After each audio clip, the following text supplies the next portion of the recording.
Tout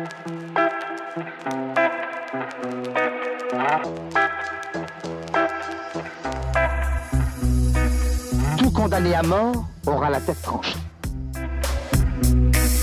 D'abord, moi, si je ferme les yeux, je vois trop de choses. Bonjour à tous. Marcel Pagnol, ça ne vous dit pas grand-chose. Eh bien, surtout, ne bougez pas. Vous êtes à quelques secondes de rencontrer un personnage hors du commun. Dramaturge, cinéaste, romancier, scientifique même, il a tout tenté, tout testé et presque tout réussi. Si vous connaissez déjà Marcel Pagnol, alors restez avec nous. Vous allez découvrir des aspects méconnus de sa personnalité et de son œuvre. Et je vous parie qu'à la fin de l'émission, vous l'aimerez encore davantage. Alors, pour l'évoquer, près de 50 ans après sa disparition, j'ai le plaisir d'accueillir 4 invités exceptionnels. D'abord, Nicolas Pagnol. Bonjour Nicolas. Bonjour Lionel. Vous êtes le petit-fils de Marcel Pagnol. Vous gérez depuis 20 ans le patrimoine qui a fait la gloire de votre grand-père. Isabelle Noin-Rému. Bonjour Isabelle. Bonjour. Vous êtes la petite-fille de Rému et de Jean Noin, Oui. qui fit les beaux jours de la télévision dans les années 50 et 60. Vous êtes aujourd'hui la directrice, j'allais dire l'âme du musée Rému qui se trouve à Marignane. Serge Scotto, vous êtes l'arrière-petit-cousin du compositeur Vincent Scotto, mais vous êtes surtout aussi le scénariste de toute la collection de bandes dessinées adaptées de Pagnol, une collection qu'on en parlera plus tard et qui est publiée chez Grand Angle. Parfait. Vincent Fernandel, vous êtes le petit-fils de Fernandel, comédien, professeur de théâtre. Vous venez d'enregistrer en livre CD des morceaux choisis, et très bien choisis, des souvenirs de Pagnol. Merci à tous de votre présence, et avant de vous laisser la parole, je pense que la meilleure façon de nous plonger dans l'ambiance est de regarder ceci. Eh ben quoi, c'est à toi. Je le sais bien, mais j'hésite. Et alors tu vas hésiter comme ça jusqu'à demain? Voyons, capitaine, nous vous attendons. Ah, mon ami, c'est que la chose est importante.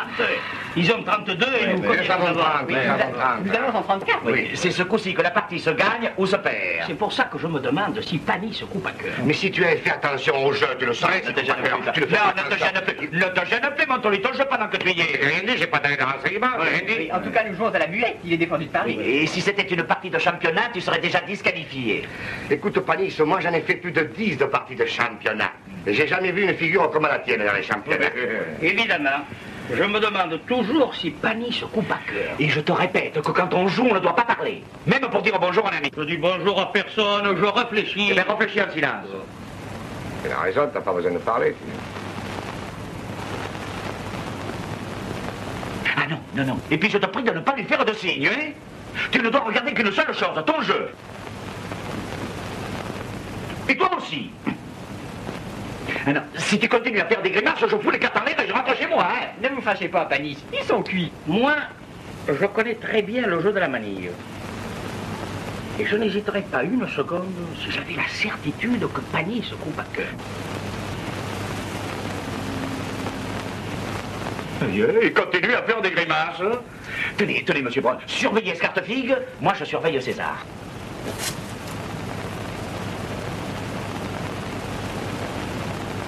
Comment tu me surveilles comme si j'étais un tricheur? Tu me fais ça à moi, un camarade d'enfance à toi?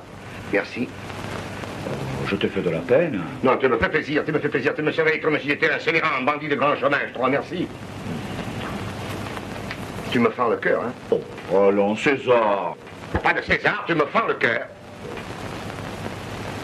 Tu me fends le cœur.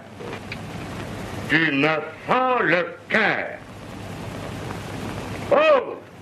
Et alors? Ah, alors ne jouons plus, non? Qu'est-ce qu'on fait? À moi, il me fend le cœur. À toi, il te fait rien. À toi, il te fait rien, alors. Oh, très bien. Tiens, cœur.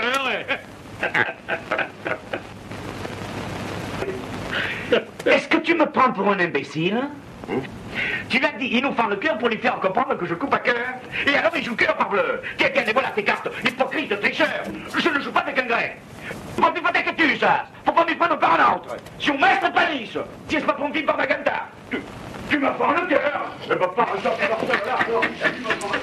Alors Isabelle, Marius n'est pas le premier succès de Pagnol au théâtre. Avant, il y a eu Jazz et puis surtout Topaz quelques mois auparavant. Mais c'est la pièce qui lui a permis de rencontrer Rému.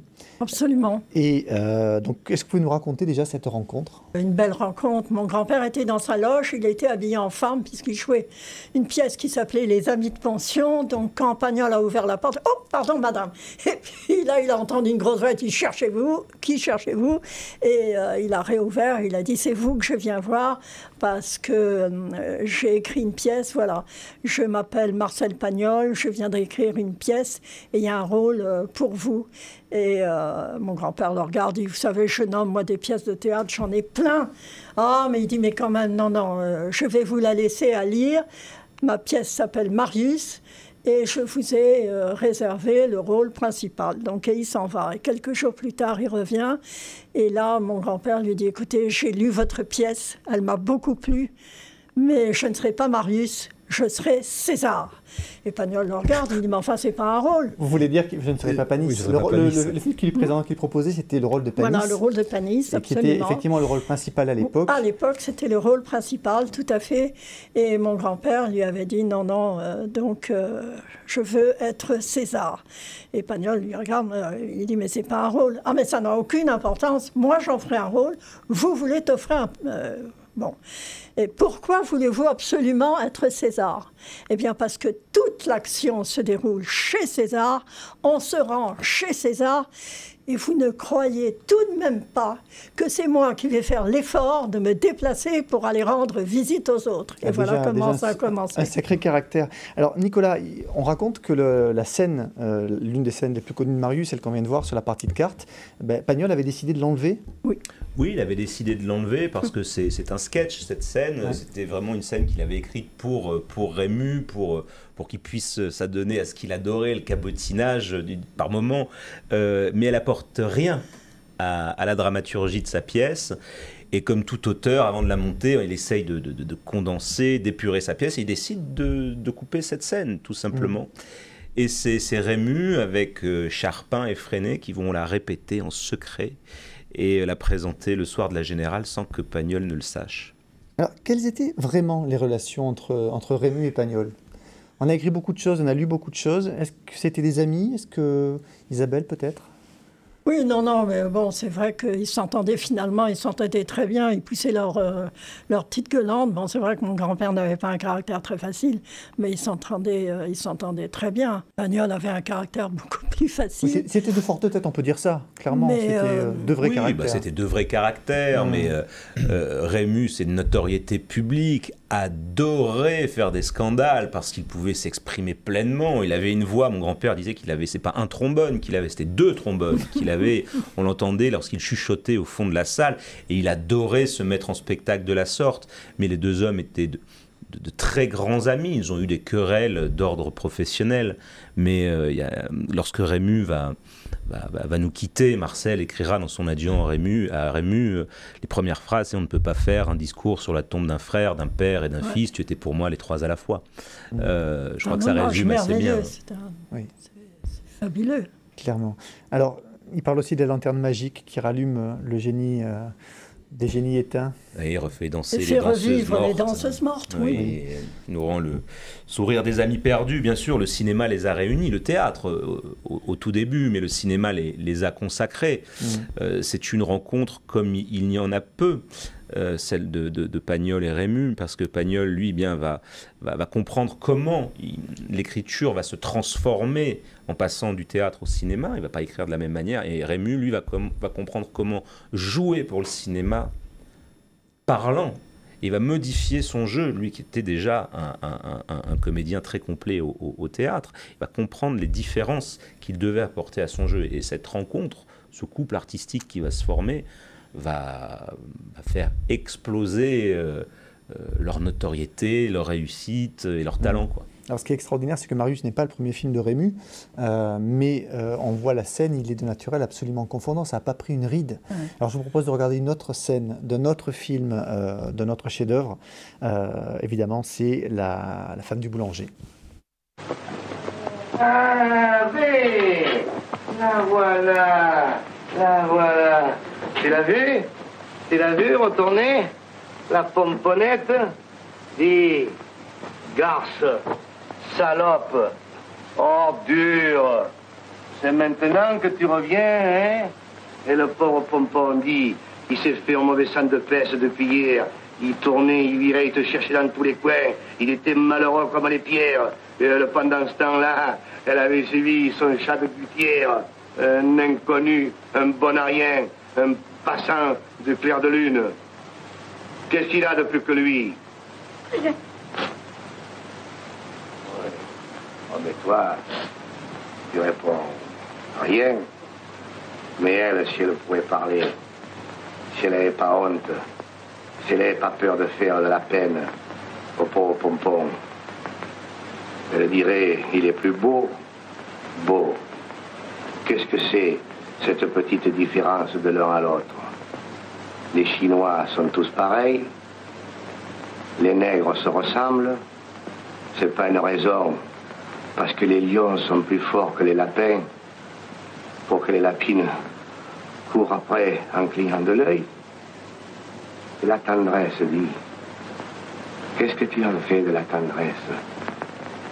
Tu crois que ton berger de gouttière se réveillerait la nuit pour te regarder dormir? Oui? Tu crois que si tu étais parti, il laisserait refroidir son four s'il avait été boulanger? Et pourtant, si on pense à tout, il est vieux, Pompon. Elle est jeune, elle pouvait être sa fille. Alors, si la nature l'a voulu. Et toi, aimable, c'est ça. Tiens, regarde là, hein. Elle a eu l'assiette de lait du pauvre Pompon. C'est pour ça qu'elle est retournée. Elle avait faim et froid. Bois le lait de Pompon, hein. Ça lui fait plaisir. Dis, est-ce que tu repartiras encore? Elle ne repartira plus. Parce que si tu avais envie de repartir, il vaudrait mieux repartir tout de suite. Ça serait moins cruel. Isabelle, ce film-là, Rému a bien failli ne pas le tourner. Oui. Qu'est-ce qui s'est passé? Ils étaient fâchés à ce moment-là? Non, pas du tout, mais bon, je pense que il y avait d'autres choses et qu'au départ, le rôle ne l'avait pas séduit comme il l'aurait voulu. Mais après, il a adoré, hein. Attention, il en faisait souvent référence. Alors, Nicolas, c'était non, mais il y a des choses importantes, comme on voit avec Fernandel. Il disait, moi, ce qui est bien avec Fernandel, c'est que je ne joue pas, je parle.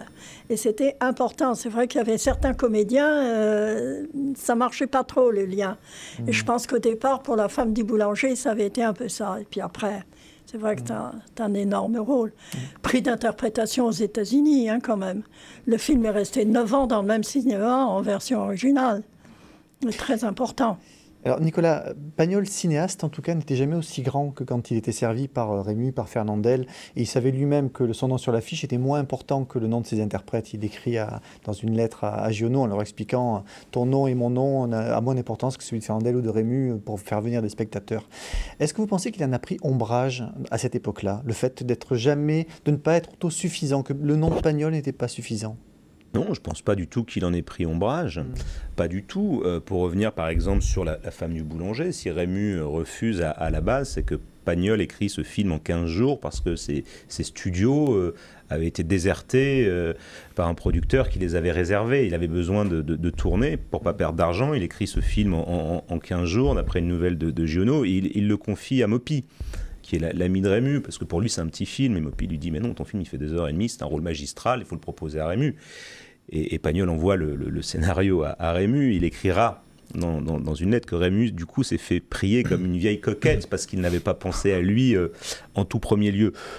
Et Rému va accepter très rapidement par la suite de tourner dans le film. Marcel savait quelle était sa place. C'était la place d'un auteur, producteur, réalisateur, distributeur de films. Il n'était pas comédien, mais aujourd'hui, il est aussi connu que Rému ou Fernandel ou ces autres comédiens parce que il a su imposer une marque. Ses écrits ont laissé une trace bien plus considérable. La malédiction de l'acteur, c'est la renommée immédiate qu'il connaît dans un temps très court, parce qu'une fois qu'il a disparu, il est très vite remplacé, alors que les écrits, eux, reste. Bien que le cinéma fasse perdurer l'image de l'acteur, mais l'image vieillit, et souvent mal, alors que le texte, lui, ne vieillit jamais. Vincent Fernandel, ça nous amène tout naturellement à votre grand-père. Est-ce qu'il y avait de la rivalité entre Fernandel et entre Rému? Mais alors, je vais vous répondre, mon cher Paoli. Je fais comme les hommes politiques, hein, je retarde la réponse. Mais si vous me le permettez, en tant que maître de cérémonie, j'aimerais effectivement rebondir sur ce que vient de dire Nicolas Pagnol. Il est tout à fait évident que je pense que le génie d'un grand auteur, c'est de réussir à survivre aux médiums qui l'ont incarné pendant une période assez longue en ce qui concerne Marcel. Et c'est d'ailleurs, je trouve, tout à fait justice dans le pays qui se dit le pays de l'auteur et du droit d'auteur, que des gens comme Marcel Pagnol soient reconnus d'abord pour eux-mêmes, intrinsèquement pour eux-mêmes et pour leur art, nus, si je puis dire. C'est-à-dire que lorsqu'on lit un scénario de Marcel Pagnol, qui n'est donc pas une œuvre terminée, puisqu'elle est censée être tournée, la saveur, je trouve, avec le temps, en est encore plus grande. Car en effet, comme tu le disais, Nicolas, même si la patine du temps a toujours un charme extraordinaire, on retrouve quand même l'essence même de l'œuvre, c'est-à-dire qu'il n'y a plus l'image, le son, l'époque à laquelle ça a été tourné, même si elle reste encore une fois magnifique et charmante, qui entoure le précipité et la pureté de l'œuvre. Et c'est vrai que c'est là, je pense, qu'on voit les grands artistes, c'est que dépouillés de leurs oripeaux, et je ne dis pas ça de manière péjorative, car des oripeaux comme Rému, Fernandel, Maupi, Charpin, Oran, Jacqueline, et j'en passe, c'est quand même des ornements magnifiques, mais c'est vrai que Pagnol a ce sortilège de survivre à tout ce qui a pu l'incarner en décor, en chair, en images et en planches de théâtre.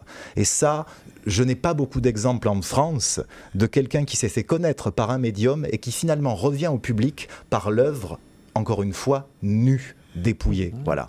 Maintenant, je vais vous répondre, mon cher Paoli, à propos, n'est-ce pas, de Fernandel et Pagnol. Quelle était votre question? Je l'ai oublié, en vérité, parce que j'étais focalisé, n'est-ce pas, sur Marcel et pas sur Fernand et Marcel. Vous êtes prêt pour faire de la politique, mon cher Vincent? Oh, Dieu m'en garde, vous savez. Il a même mis la cravate. Je suis trop moral pour ça, mon cher Paoli. Vous savez, je suis judéo-chrétien, moi je ne peux pas. Non. La question était, est-ce qu'il y avait une forme de concurrence ou de rivalité entre Fernandel et Rému? Je pense que de toute façon, dans ces personnalités, mais on pourrait aussi citer des acteurs plus proches de nous, comme les Gassman, les Risi, les Sordi, ces grandes vedettes de la comédie à l'italienne. C'était des personnalités qui, de toute façon, dès lors qu'un concurrent existait, pardon, qu'une autre personne faisant le même métier qu'eux existait, c'était de facto un concurrent.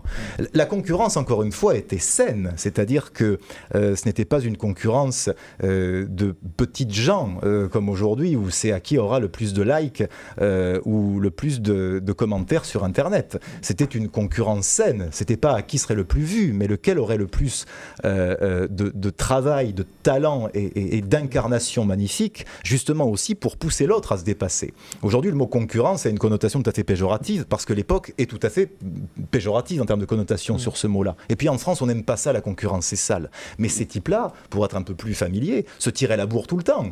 Mon grand-père disait, avec Jules, on s'appelait les chargeurs réunis. C'était le dernier qui aurait le fin mot, le dernier effet. C'était une concurrence saine, et il le savait très bien. De toute façon, c'était des gens avec un ego absolument surdimensionné. C'est pour ça que je pense à ces grands acteurs de la comédie à l'italienne des années 60-70, qui avaient des personnalités extraordinaires. D'ailleurs, De Sica a dit, à très juste titre, que Pagnol avait été l'un de ceux qui, sans le vouloir, avait inspiré la comédie à l'italienne, notamment le néoréalisme rose qui avait été incarné par Comencini dans des films comme Pain, Amour et Fantaisie. C'est quasi du Pagnol en version italienne, en déportant un peu les problématiques. Mais il n'y avait pas de concurrence, il y avait surtout de la part de Fernand, je crois, mais parce qu'il l'a dit toute sa vie, et que aussi parce que Franck, mon père, a eu la chance de bien connaître aussi Marcel, parce qu'il était question à la fin de la vie de mon grand-père, enfin alors qu'il était déjà souffrant, que Marius soit remonté en couleur au cinéma. Mon grand-père aurait joué le rôle de Jules, aurait joué César, et mon père était pressenti fortement pour Marius. Et c'est vrai que mon père me disait que mon grand-père a toujours eu cette mémoire envers Marcel, et cette mémoire que moi j'appelle du ventre.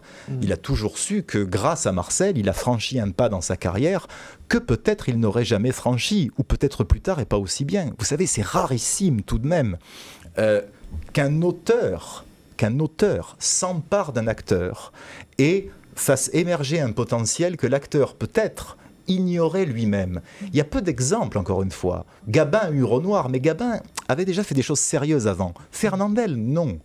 Pas du tout. Il y a peut-être aussi l'exemple de Vittorio Gassman, qui était quand même toujours pressenti par Dino Risi. Mais Gassman était aussi quelqu'un qui était sérieux. Il venait du théâtre classique, il avait joué Hamlet, par exemple. Il était dans des compagnies théâtrales alternatives et classiques. Mais Fernandel, quand Pagnol le découvre, ce n'est pas encore Fernandel. C'est un acteur de comique troupier, de film de comédie commercial. Et c'est Pagnol qui d'un coup révèle. Et je trouve que Pagnol avait comme Rému. C'est incroyable de se dire qu'un auteur, et c'est pour ça je pense aussi que Pagnol avait cette modestie nécessaire à un grand auteur, de savoir qui allait l'incarner le mieux. Voilà. Il avait un talent, Pagnol, de s'entourer des meilleurs. Ça, tout le monde l'a reconnu clairement. Je ne sais pas s'il avait le talent de s'entourer des meilleurs, mais en tout cas, il avait le talent de dénicher les meilleurs. Parce que, comme Vincent vient de le dire, il a déniché Fernandel, il a déniché Rému, il a déniché Charpin, il a même déniché Bourvil, peu de gens le savent. Hein, c'est vrai. Voilà.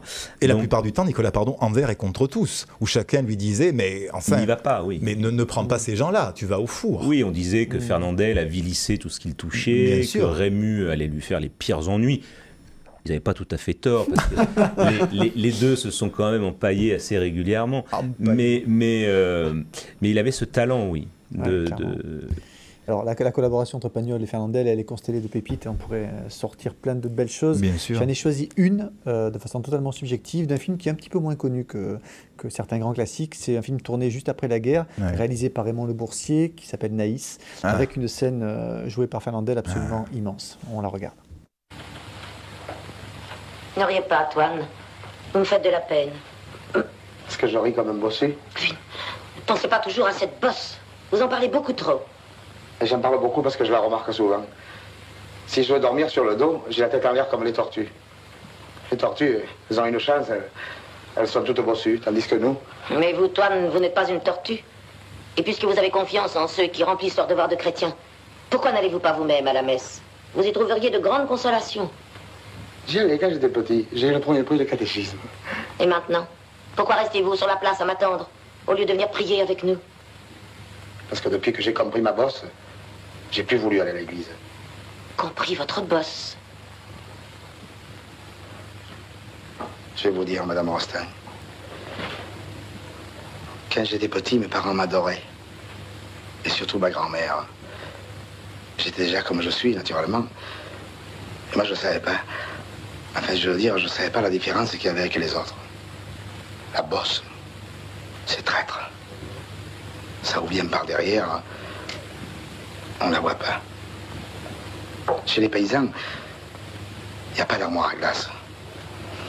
Et on ne se voit que dans les yeux de sa mère. Et naturellement, on s'y voit beau. Un jour, un voisin qui était très gentil m'a dit « Oh, le joli petit bossu ». Alors j'ai demandé à ma grand-mère « Qu'est-ce que c'est un bossu ?»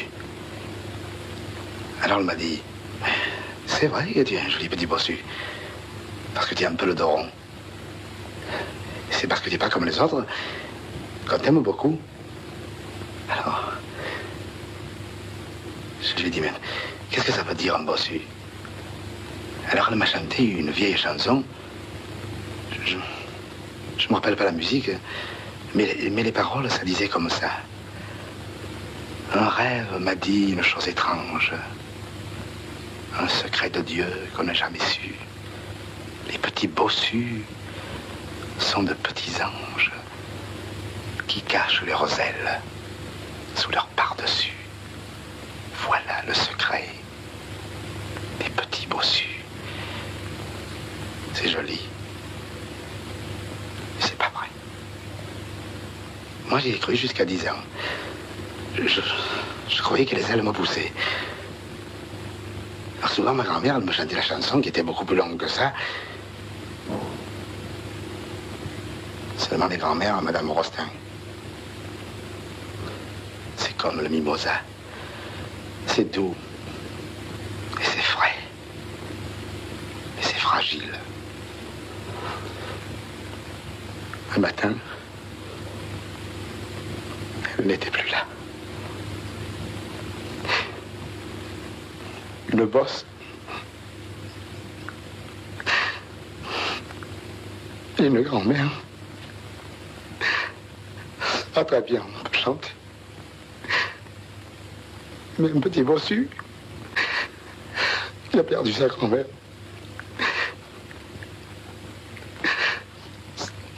C'est un bossu tout court.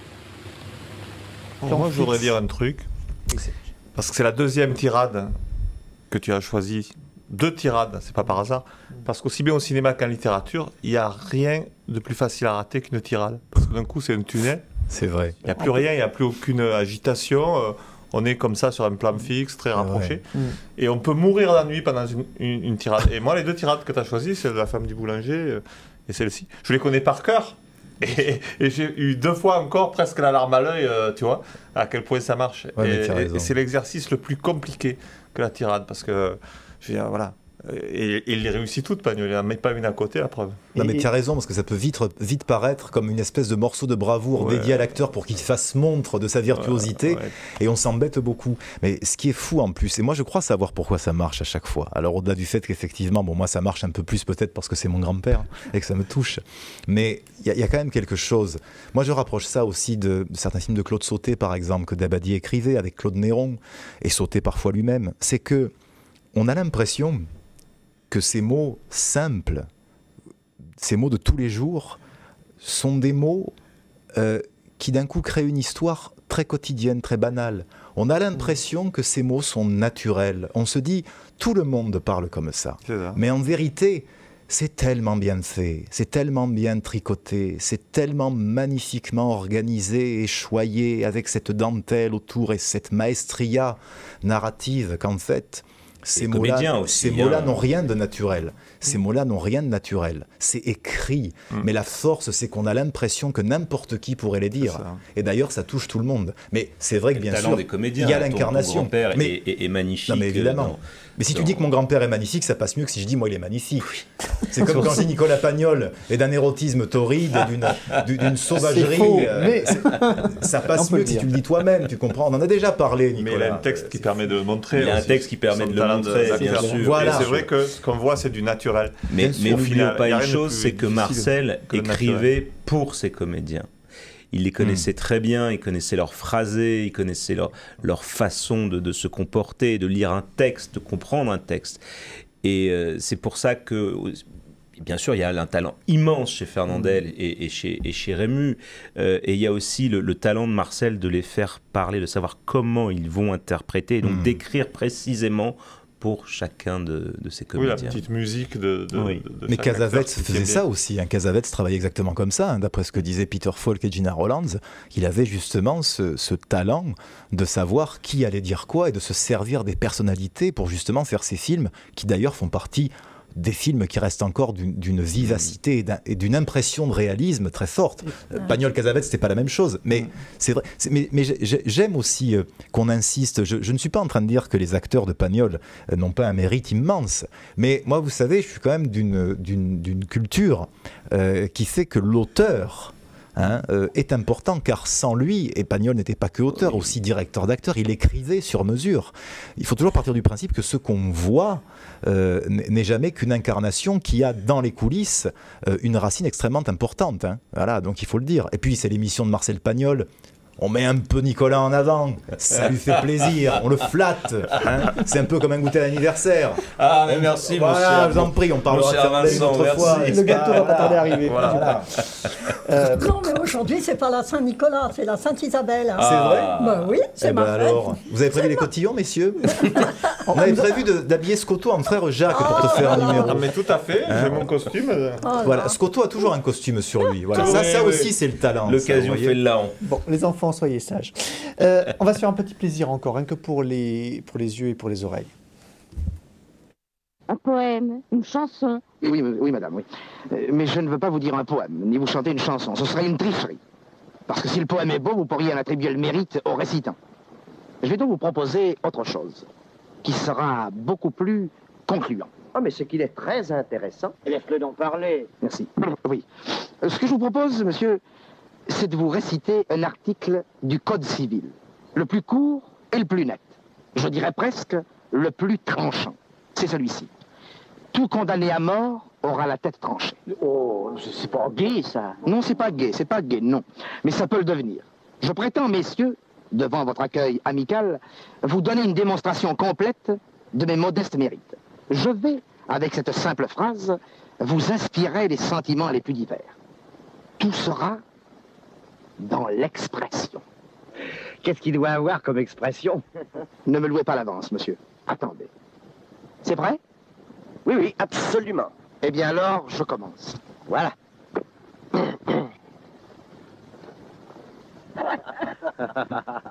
La crainte.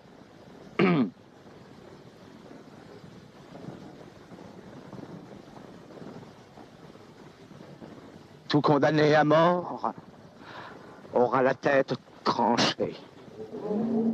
Hein? Oh, bravo. Oh, ça c'est inouï alors. La pitié. Pitié.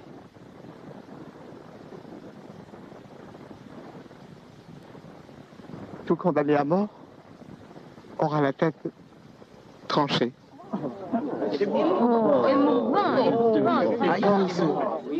Interrogatif et affirmatif.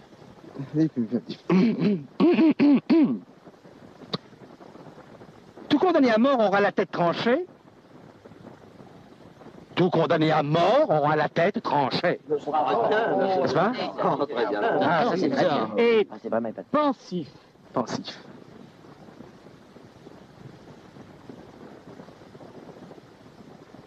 Tout condamné à mort tranché.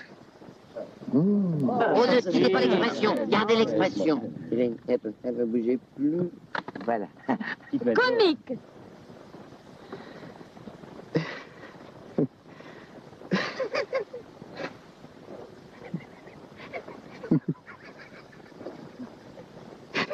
Tout condamné à mort.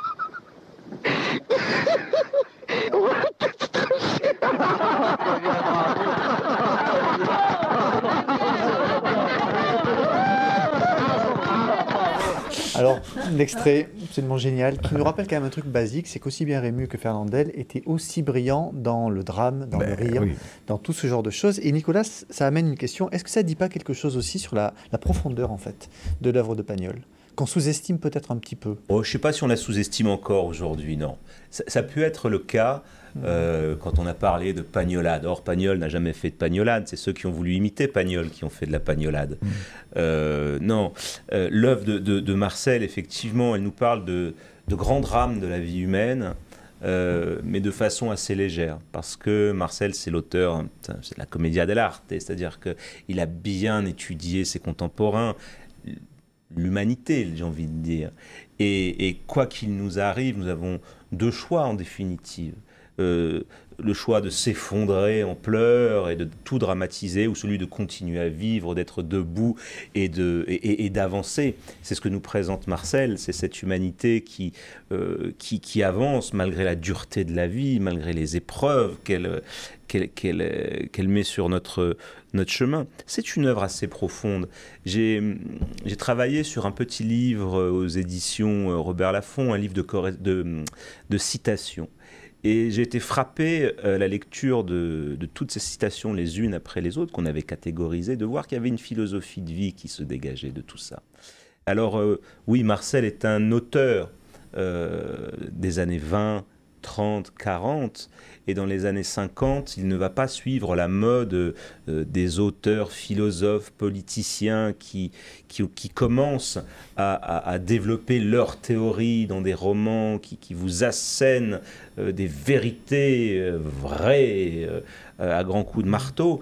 Marcel, lui, a continué à faire de la littérature assez légère, de la vraie littérature comme on la faisait avant la Seconde Guerre mondiale, et c'est pour ça qu'on dit oui, bon, c'est pas très sérieux tout ça, mais quand on se donne la peine de le lire, et quand on sait le lire, parce qu'il faut le savoir lire un auteur, on ne lit pas Pagnol comme on lit Tolstoï, quand on sait le lire, on s'aperçoit qu'effectivement il y a une philosophie chez Pagnol, bien sûr. Quelle est la plus grosse bêtise que vous ayez entendue sur Marcel Pagnol? Oh, j'en ai entendu quelques-unes quand même, hein. Mais je crois que dernièrement, là, oui, il y en a une énorme, qui a fait les gros titres des médias d'ailleurs, Et je n'aurais jamais cru qu'un jour cela puisse venir du maire de la ville de Marseille, où mon grand-père a vécu toute sa jeunesse, où il avait ses studios, et qui représente un petit peu la Provence, donc, et qui a dit que mon grand-père était donc un mystificateur, et que le château de la Busine n'avait jamais été le château de ma mère. Ce livre, s'attaquer à ce livre, c'est poignarder mon grand-père en plein cœur, quand on sait l'amour qu'il avait pour sa mère. Et puis d'ailleurs, ensuite, dans de multiples interviews, Marcel s'est exprimé à ce sujet. Effectivement, c'est bien le château de ma mère, tout ça.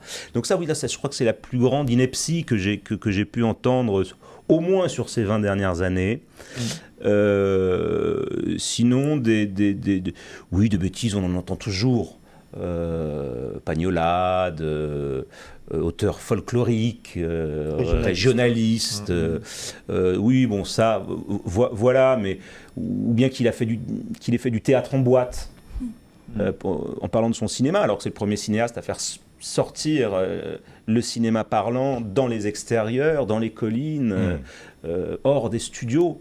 Guitry a bien plus fait du théâtre en boîte que Pagnol. Guitry était essentiellement un cinéaste de studio à l'époque, hein, au niveau de ses contemporains, début des années 30. Si on regarde le roman d'un tricheur, c'est pas du théâtre en boîte, c'est construit de façon cinématographique extrêmement intelligente aussi. Oui, bien sûr, mais on est déjà beaucoup plus tard. Bien sûr. On est beaucoup plus tard. Alors, j'ai eu la chance de rencontrer votre grand-mère, Jacqueline, qui nous a quittés en 2016 à l'âge de 95 ans. Et m'a dit beaucoup de choses sur votre grand-père, mais notamment une chose qui m'a étonné, c'est que votre grand-père était un homme inquiet. Est-ce que vous avez eu cet écho-là également? Oui. C'est Bernard de Fallois qui avait dressé un portrait de mon grand-père. Bernard de Fallois, qui est un très, très grand éditeur, qui nous a quittés il y a très peu de temps d'ailleurs. Et qui dit: Marcel, il a un œil joyeux qui regarde vers l'avenir et un œil triste qui regarde vers le passé. Et on le voyait, c'est physiquement, on le voit sur les photos. C'était quelqu'un d'inquiet, mais qui ne désespérait jamais. Ce que me disait mon père, il me disait: il vaut mieux être pessimiste, on n'est jamais déçu. Alors, une question qui s'adresse à vous quatre, parce que chacun à votre façon, vous avez tous exploré l'œuvre, on y reviendra, de Marcel Pagnol. En commençant par vous, peut-être Isabelle, qu'est-ce qui fait que l'œuvre de Pagnol est encore aujourd'hui et pour toujours universelle? Parce que c'est une écriture moderne, facile à lire, bien que riche, mais facile à lire, que tout le monde peut comprendre. Et ça, c'est ça qui fait sa richesse. Bon, en plus, ce qu'il a raconté, ça touche tout le monde. Et non, ça sera à jamais immortel. Mais c'est très important ce que vous dites, parce que beaucoup de gens, entre guillemets, simples, se reconnaissent dans le parler de Pagnol, alors même que si on écoute les dialogues, ou à plus forte raison si on les lit, personne ne parle comme ça, avec des langages imagés. Bien sûr. Donc c'est quelque chose, c'est un véritable miracle. Les gens ont l'impression que c'est simple, que c'est parfaitement naturel et limpide, alors qu'objectivement, ça ne l'est pas. Serge ? C'est ça sa force. Ben, il faut se rappeler que de son vivant, ses pièces étaient jouées partout. Ces films, ces scénarios étaient tournés par d'autres de partout. Hein. Il y a un Topaz chinois. C'est Peter Sellers qui l'a joué en Angleterre, etc. Hollywood a adapté Marius Fanny César plusieurs fois. Avec plus ou moins de réussite. Dès 37 d'ailleurs, dès 37. Seven Sea. Voilà. Et ça prouve que nous, et surtout nous, Provençaux, il fait non seulement partie du patrimoine, mais presque de la famille. Mais justement, on le confine un peu au folklore, parce qu'on l'aime bien, il est de chez nous. Mais en fait, ici, il a eu ce succès mondial, c'est justement parce qu'il atteignait à l'universel. Et parce que, alors c'est peut-être aussi pour ça qu'il a souffert en France de la mésestime d'être Marseillais, au sens où au pays des belles lettres, n'est-ce pas, à Paris, tout ça. Enfin, on a une vision de la littérature. Vous voyez, les tragédies de Corneille, c'est pas les tragédies de Pagnol. Les tragédies de Pagnol sont tragicomiques. Puis c'est pas des histoires de fils ou de cousins d'empereurs romains. C'est des histoires de bistrotiers, de marchands de coquillages, de garçons de ferme. C'est de la littérature qui a l'accent et où on rigole. Tout ce qu'il faut pour être mal vu de la littérature sérieuse. Mais le peuple, je le dis avec ce petit mépris nécessaire pour faire passer mon propos, le peuple, lui ne s'y est pas trompé. Parce que c'est le meilleur raconteur d'histoire de la littérature populaire du XXe siècle. Point. Vincent. Que dire après le sieur Scotto Oh, tu t'en sortiras. On te connaît. Tu aimes les challenges. Mais vous savez, je signale aussi qu'il y a un de mes auteurs préférés ici, c'est Serge Scotto. Non mais je le signale parce qu'il parle très bien, mais alors il écrit encore mieux. Et surtout que quand il écrit, logiquement, il est à jeun, donc ce qui fait que ça peut tenir plus de 2 heures. Voilà, c'est une parenthèse, voilà, parce qu'il faut faire un peu de promo pour tout le monde, n'est-ce pas? Voilà, mon cher Paoli, donc à mon tour de répondre à votre question, et je vais y répondre pour la France et pour Nice Matin. Non, vous savez, je veux dire, je vais faire une analogie. J'avais eu la chance de rencontrer, d'interviewer quand j'étais journaliste de cinéma, la nièce de Jean Cocteau, qui m'avait dit si vous creusez l'œuvre de mon oncle, vous verrez, c'est le compagnon d'une vie. J'avais 25 ans à l'époque. Et j'ai découvert en me replongeant dans Pagnol, plus fortement, parce que Nicolas m'a fait l'amitié de faire de moi une des voix, un des interprètes de Marcel, contemporain. Je me suis rendu compte qu'en fait, Marcel avait cette capacité à accompagner une vie entière. Car c'est un auteur à strates. Lorsqu'on le lit, ou qu'on nous le lit, petit, on voit effectivement l'enfance, la beauté, la découverte, les premiers émois. Quand on devient adolescent, on voit que c'est plus sérieux, on voit qu'il a cerné aussi des charnières importantes et délicates dans la vie d'un être humain, c'est-à-dire le passage de l'enfance à l'homme. D'ailleurs, dans la vie de Marcel, et aussi dans celle de ses personnages, souvent cette charnière se fait très tôt, beaucoup trop tôt d'ailleurs, pour ne pas devenir inquiet et ne pas se heurter justement aux vicissitudes profondes et aux malheurs de l'existence. Et quand on est plus grand, beaucoup plus grand, quand on a la quarantaine, sémillante et flamboyante comme moi, malgré d'être vif argent, lorsque je me replonge dans Pagnol aujourd'hui, ce que je vois, et c'est magnifique, c'est cette dimension exceptionnelle des rapports de cet amour qui est toujours là, que ce soit l'amour filial, que ce soit l'amour sentimental, que ce soit l'amour consommé mais souvent déçu. Pour prix d'être flamboyant, l'amour chez Pagnol est souvent déçu dans des proportions parfois de tragédie grecque presque. On se rend compte à quel point il cerne la problématique de l'être humain à des âges successifs. À 20 ans, j'adorais Manon et Jean, enfin Jean de Florette, Manon des Sources. Aujourd'hui, je les ai relus parce que j'ai eu la chance d'enregistrer les textes en intégralité pour Audiolib qui sont sortis, promo, tac. On peut dire du bien et faire de la promo. Mais je me suis rendu compte à quel point je n'aurais pas pu comprendre la même chose à 20 ans. Et il y a, je crois, assez peu d'auteurs qui ont cette densité, ces couches et ces strates que l'on peut savourer tout au long de sa vie. Et en fait, Marcel Pagnol est infini grâce à ça. Dans son œuvre, il y a plusieurs œuvres. Et j'ajoute aussi qu'il faut découvrir, et ça j'en remercie Nicolas, publiquement. Je te remercie. C'est rare qu'on te remercie publiquement dans le Midi ces derniers temps, j'en profite. Voilà. Je corrige un peu le tir de ceux qui tirent à côté, n'est-ce pas? Voilà, je dis ça, je ne sais pas à qui je pense.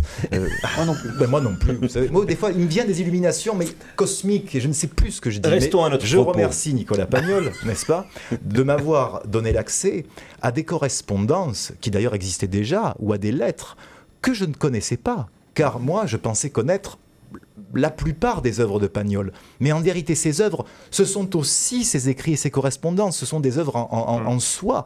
C'est merveilleux. Enfin, Pagnol, moi je le dis aux jeunes qui nous écoutent, il faut découvrir Pagnol parce que ça parle de vous à tous les âges.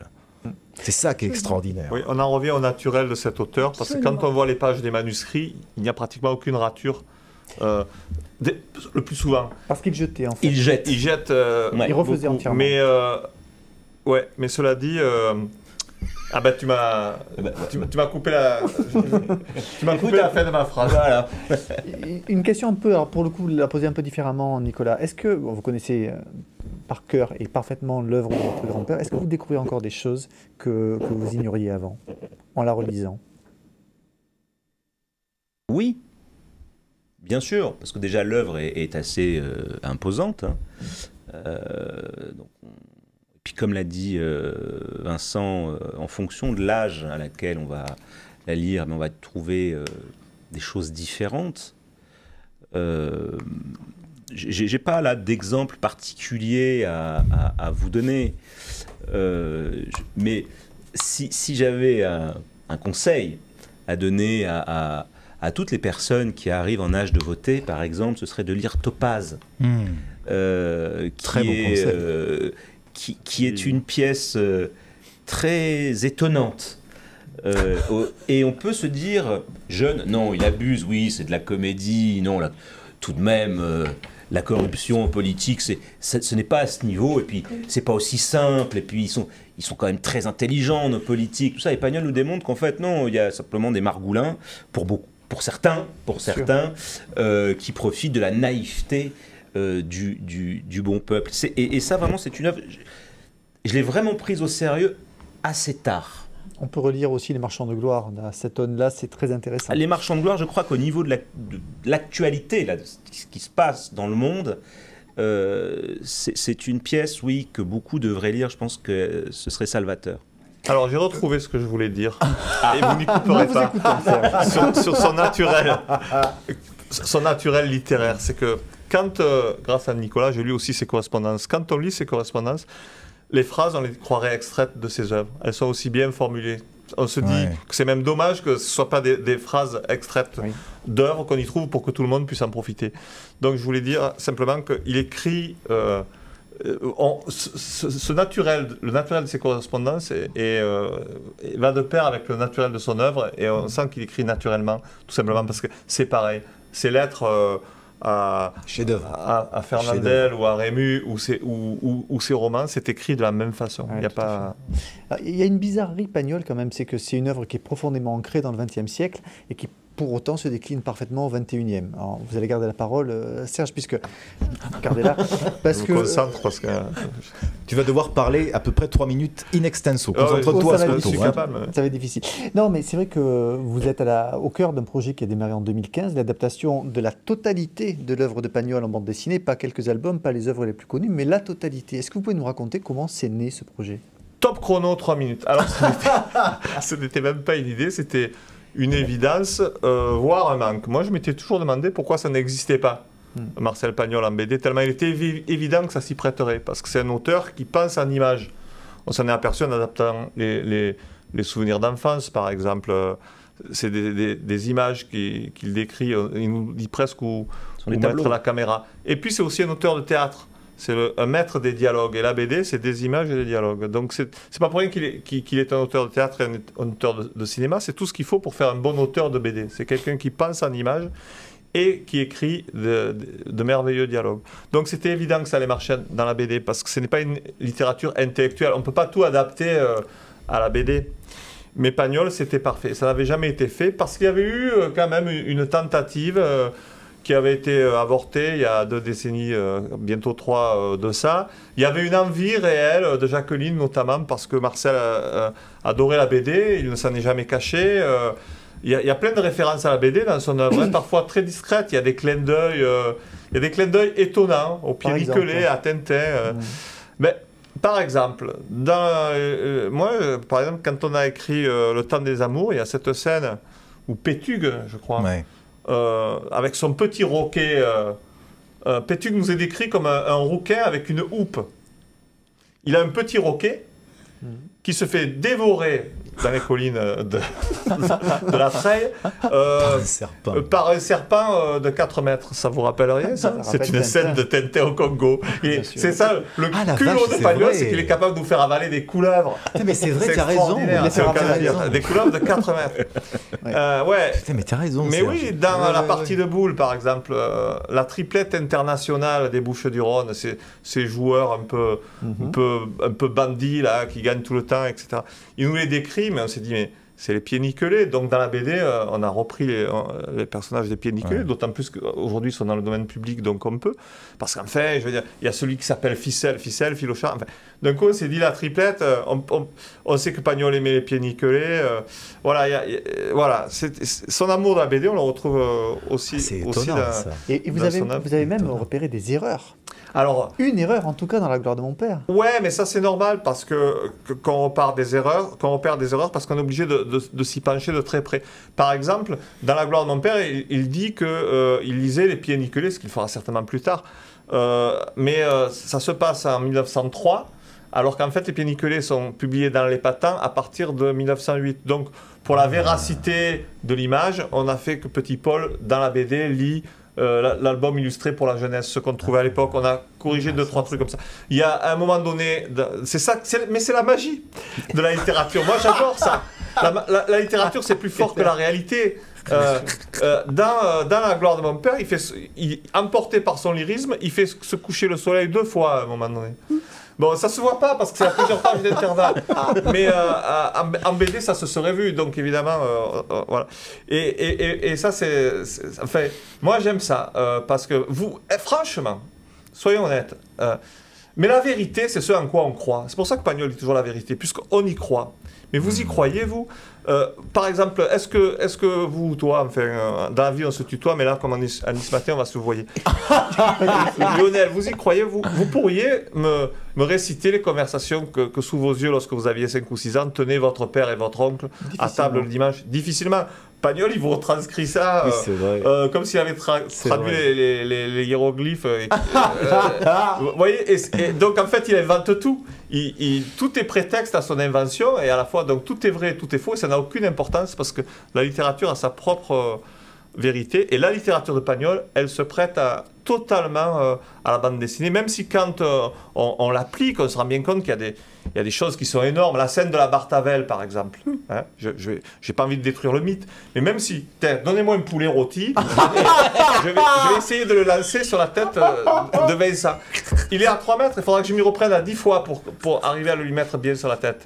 Or, dans La gloire de mon père, et on y a tous cru, le gamin il est perdu depuis le matin. Il entend 2 coups de feu, pam pam, c'est des chasseurs, il a de la chance. C'est son père et son oncle, là il a vraiment de la chance. Ça commence à défier les lois de la probabilité lorsque c'est Jules qui tire, Joseph, qui tire bam bam, et il réussit le fameux coup du roi dont on nous a expliqué pendant tout le bouquin, et c'est ça la gloire de son père, n'est-ce pas, que seul un fin chasseur pouvait l'accomplir, d'accord? Et il le réussit sur des Bartavel, il n'y en a jamais, mais il réussit le coup du roi sur les Bartavel, le gibier dont on nous a expliqué qu'il était si rare, etc. Et là, comme si ça ne suffisait pas, alors que déjà il y aurait plus de chances de gagner au loto que ça arrive en vrai, la Bartavel tombe sur la tête du jeune Marcel. Vous voyez, on y a tous cru, et j'y crois encore, alors que c'est impossible. Comprenez? Et c'est pour ça que c'est extraordinaire. C'est la magie de la littérature. C'est que ça crée une réalité. Vous voyez? Mais nous, quand j'y ai toujours cru, mais à 50 ans, quand j'ai commencé à écrire ce scénario, je me suis dit, mais en fait, ça ne tient pas. Parce que quand. Et puis, pour la BD, on a fait comme au cinéma. Et on se rend compte que quand on le raconte, avec les moyens de la BD, comme ceux du roman ou ceux du cinéma, à nouveau, nos lecteurs, à nous aussi, vont y croire. Et ça, moi, je trouve extraordinaire. Parce qu'il est évident qu'ils mélangent sans arrêt le vrai et le faux. Parce que, Nicolas, il vient de dire quelque chose? Oui, bah, la réalité de nos vies est d'une platitude sidérale. On parle pour toi, mon vieux. C'est pour ça que tout le monde se reconnaît. Ce que je veux dire par là, c'est que l'auteur doit mettre la loupe là où il a envie de la mettre pour créer quelque chose. Il doit un peu distordre la réalité. Puis Marcel a dit non, mais moi je suis pas un menteur, je vous dis la vérité, mais je l'habille avec les habits du dimanche. C'est ça, mais c'est la parfaite définition de la littérature, moi je trouve. Sinon, ça serait aussi ennuyeux de lire ses souvenirs d'enfance que lorsque mes parents m'amenaient voir les soirées diapos chez leurs amis là, dans les années 70 où chacun projetait ses diapos. On a parlé de celle-là, c'était vraiment chiant. C'était d'un ennui mortel. Vous voyez ce que je veux dire? Et c'est pour ça que les vacances de Marcel, elles touchent tout le monde, parce qu'en plus il raconte une histoire, il y met tout ce qu'on peut y mettre d'âme, de poésie, d'amour. Voilà, et c'est pour ça que ça touche tout le monde. Et comme vous dites, et tout le monde s'y retrouve. Voilà. C'est ça qui est absolument La gloire de mon père, c'est le roman initiatique de la paternité. Le château de ma mère, c'est le roman initiatique de l'amitié. Et Le temps des secrets, c'est le roman initiatique de la découverte de l'amour. Il y a des vérités là-dedans. D'ailleurs, Marcel dit, il y a peut-être des choses qui ne sont pas vraies, mais ce que je peux vous garantir, c'est que tous les détails le sont. Et puis surtout, en faisant les BD, on s'est aperçu que il y avait des univers et des ambiances très différentes chez Pagnol. Là, on est à une vingtaine de tomes, il devrait y en avoir 40. L'idée, c'est de faire redécouvrir des œuvres moins connues, comme Jazz, Topaz, des œuvres dont on a parlé ici, mais que tout le monde ne connaît peut-être pas. Et Les Pestiférés, La partie de boule, vous voyez, je cite des titres dont je sais que peu de gens les connaissent. En fait, chaque fois on cherche des dessinateurs parce que voilà, c'est important en BD, c'est le dessinateur. On cherche des dessinateurs qui correspondent à l'univers. Il n'y a qu'un seul auteur, c'est Marcel Pagnol. C'est pour ça que c'est toujours les mêmes scénaristes, pour qu'il y ait une seule ligne, que ce soit tenu de la cohérent, qu'il y ait une cohérence, etc. Mais par contre, on change de dessinateur pour servir, on se met au service de Pagnol en fait, servir ces univers, on se rend compte qu'ils sont très différents. Quand on passe de Jazz, qui est un récit crépusculaire, tu parlais de sa qualité pour faire parler les âges. Ouais. Il a 30 ans quand il écrit Jazz, c'est sa première pièce à succès, et c'est un récit crépusculaire. Il parle de quelqu'un qui a mon âge aujourd'hui, 60 balais, et maintenant que j'ai 60 balais, je me rends compte que la façon dont il aborde la soixantaine est juste, alors qu'il a 30 ans quand il écrit ça. Vous voyez, puis il y a des choses semi-réalistes, comme La gloire de mon père, tout ça. C'est du roman autobiographique, la formule est parfaite. Comme toutes les autobiographies. Donc on a pris un dessinateur semi-réaliste. Il y a des farces comme Le Spoons, on a pris un dessinateur très cartoon, pour servir l'esprit de la langue chaque fois. Vous avez choisi les meilleurs interprètes en fait pour chaque œuvre. Ça revient un peu à ce qu'on disait des comédiens, on essaye de trouver le bon. Alors Nicolas, un mot sur un album qui est hors collection, mais qui représente un véritable événement. Ça s'appelle Gaby ou La Belle et l'Argent. Vous pouvez nous expliquer de quoi il s'agit ? Ah oui, Gaby et La Belle et l'Argent, c'est une pièce inédite de mon grand-père, une pièce de théâtre inédite que j'ai retrouvée alors que je classais un peu les archives du fonds de dotation Marcel Pagnol, archives qui iront au musée Marcel Pagnol en 2026, et je tombe sur ce manuscrit d'une pièce que je ne connaissais pas, donc je l'ai lu, je l'ai trouvé très bonne, très drôle, pas du tout dans le ton Pagnol habituel, c'est un ton un peu grivois, parfois même un peu graveleux, et après enquête, il s'avère que cette pièce a été écrite entre 51 et 55, à la période où il écrit Fabien et Judas, qui sont deux pièces aussi un petit peu, dont le ton est un petit peu grivois, et ces deux pièces n'ayant pas connu de succès au théâtre, Pagnol va arrêter le théâtre pour se mettre à l'écriture de ses souvenirs d'enfance. Donc il a écrit cette pièce, mais il ne l'a jamais montée. Et j'ai été voir mon amie Elsa Lafont, des éditions Michel Lafont, je lui propose le projet, elle me fait formidable, qu'est-ce que tu veux qu'on fasse ? J'ai préféré faire un roman graphique parce que j'avais le sentiment que la pièce, même si elle était terminée, Marcel n'était pas repassé dessus. Et donc je ne voulais pas faire publier le texte in extenso, une collection théâtre prestigieuse, tout ça, parce que c'était pas au niveau, je trouve, de ce à quoi on peut s'attendre en venant de Pagnol. Mais l'histoire est tellement bonne, les personnages sont tellement incroyables, c'est croustillant, c'est drôle, c'est méchant, et c'est l'histoire d'une jeune fille qui vit de ses charmes, et son père qui gère sa fortune. Donc quand je dis elle vit de ses charmes, ce n'est pas une prostituée, non, c'est une gourgandine, on va dire, voilà. De luxe. Et de luxe, voilà. Et son père fait des mauvais placements, il dilapide tout son argent, donc il faut vite lui trouver un mari riche. Voilà, ça commence comme ça et s'ensuit une arnaque incroyable, mais incroyable, au titre de noblesse. Et donc ça sortira le 18 avril, le jour de son décès, le 18 avril de 2024, aux éditions Michel Lafont. On a hâte de le voir, j'ai eu le privilège de le lire, et les dialogues sont absolument extraordinaires.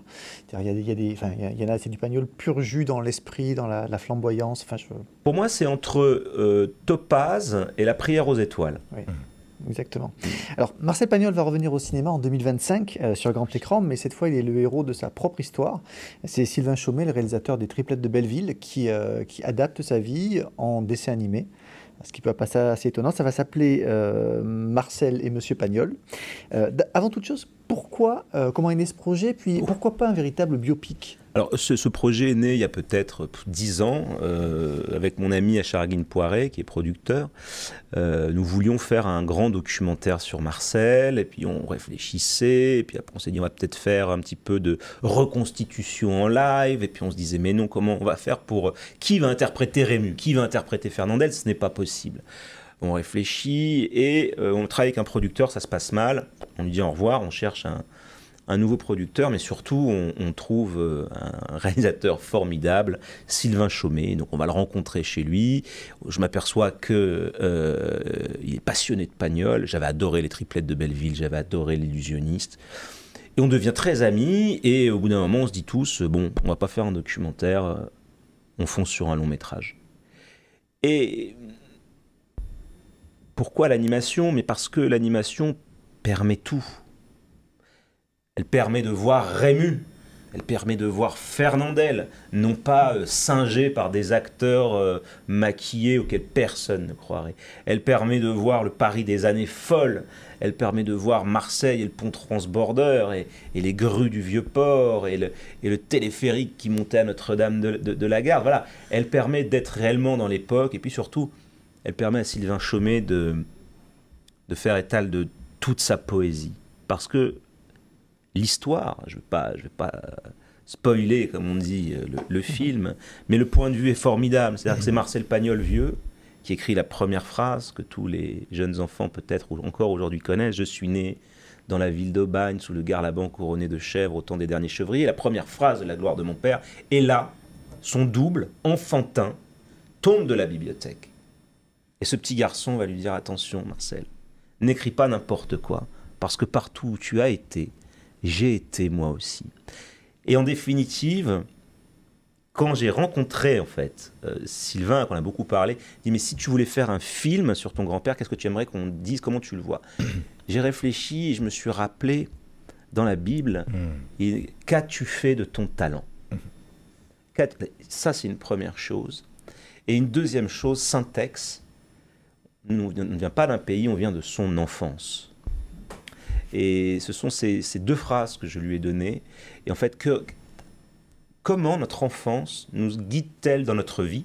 Et que reste-t-il de notre enfance à l'heure où justement on en a moins devant à vivre que derrière?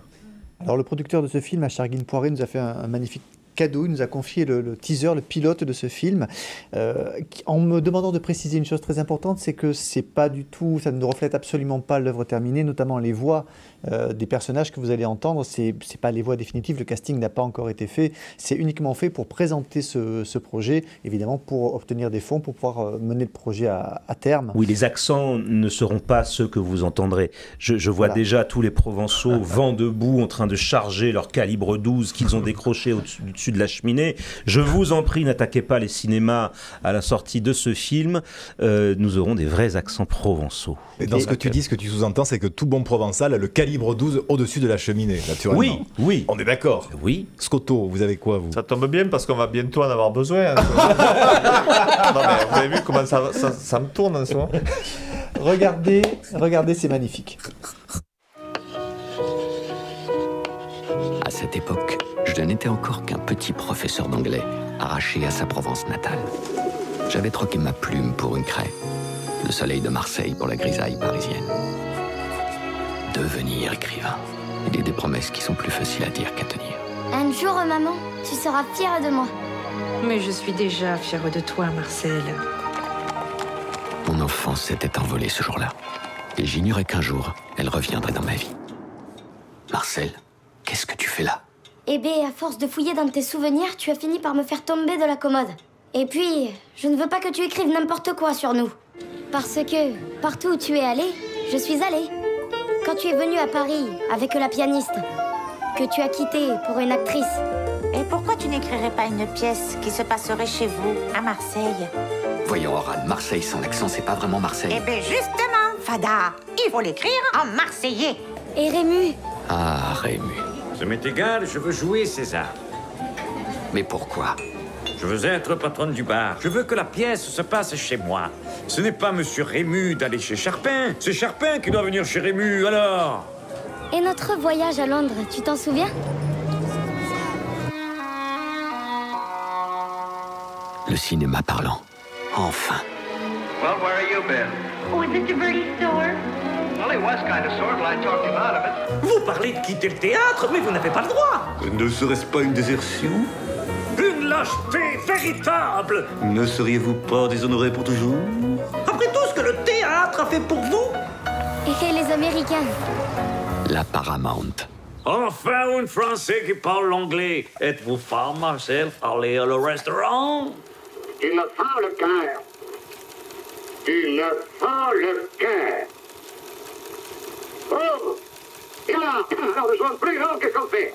À moi, il me parle pire, à toi, il te fait rire, à toi, il te fait rire. Très bien, J'avais bien dit qu'un jour je serais millionnaire. Est-ce que tu me prends pour un imbécile? On a connu des succès monstres et de monstrueux échecs, sans parler des monstres sacrés. Demain, je vais le faire à ton boulanger cocu. Pourquoi as-tu changé d'avis? Parce qu'il faut bien rentabiliser ton affaire et que je suis ton ami. Et surtout que tu veux pas que ce soit Fernand qui le joue. Malheureux, en plus d'être cocu, ton boulanger aurait eu une tête de cheval. Il aurait peut-être eu une tête de cheval, mais c'est tout de même mieux qu'une tronche de Charlot des Garrigues. Garçon? Et une bouteille de Pernod. Je veux dire un Pernod. Une bouteille de Pernod. Une demi-bouteille. Mais bon Dieu, je parle français. Une bouteille de Pernod, avec un arrosoir d'eau filtrée pour boire. Mais les pires monstres sont venus d'ailleurs. La propagande Staffel n'oublie jamais rien. La prière aux étoiles ne sera jamais allemande.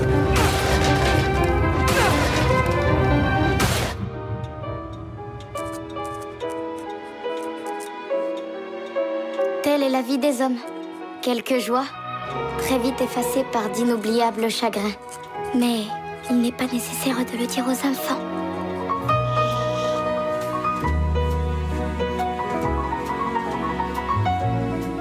Ça donne envie, hein. Ça donne réellement envie.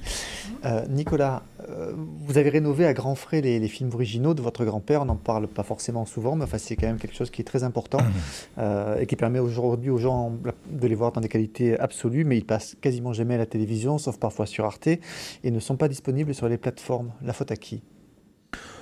La télévision, j'ai envie de dire, au ministère public, parce qu'il pourrait tout à fait choisir d'avoir plus de cases pour les films classiques sur le service public, que ce soit France 2, France 3, Arte ou autres. Donc il y a très très peu de cases. Voilà. Puis les films de Marcel sont atypiques, ils durent 2h30, ça rentre pas vraiment dans les clous pour les pauses pub, tout ça c'est très compliqué. Hein.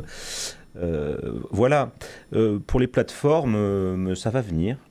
Ça va venir, j'ai modifié un petit peu ma façon de travailler, c'est-à-dire qu'aujourd'hui je ne m'occupe plus de la distribution seule, en direct, voilà, c'est maintenant MK2 qui gère la distribution France et Monde aussi pour mon compte.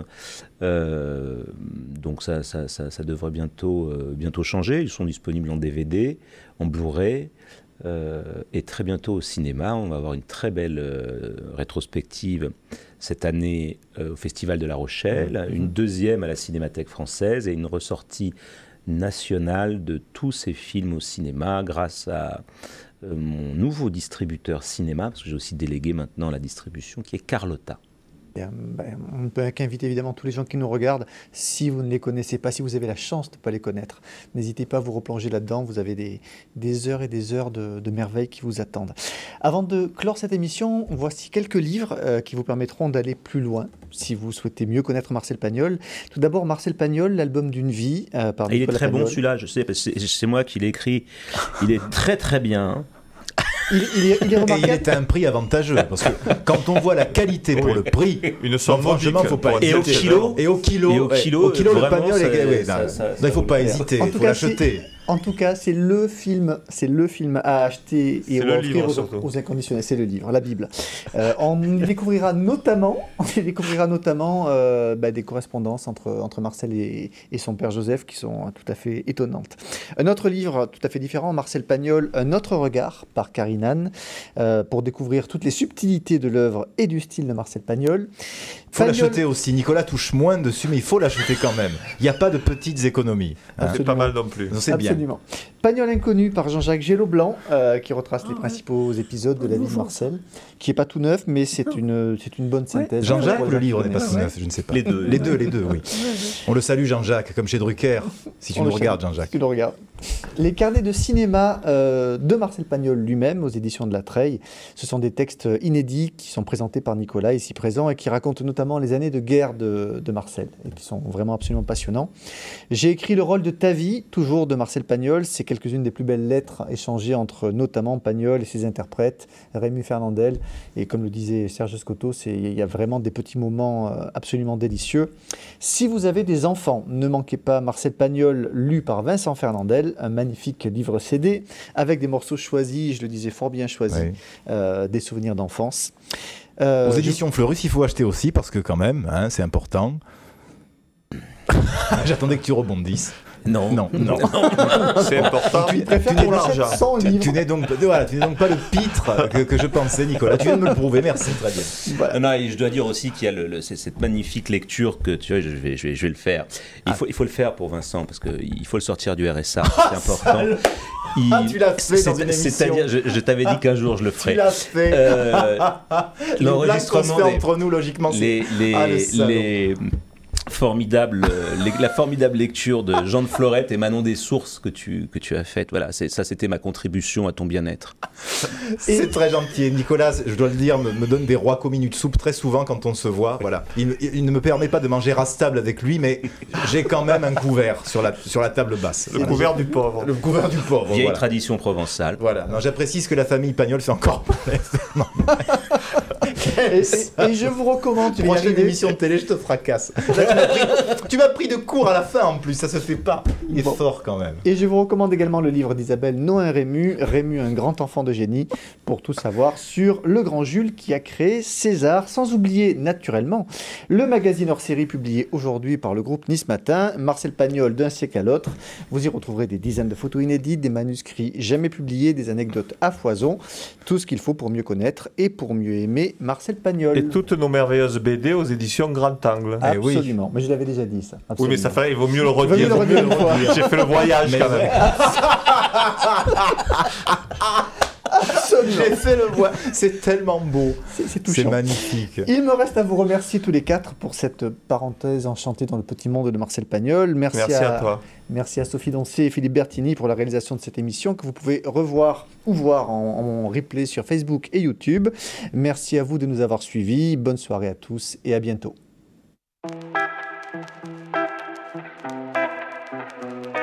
Thank you.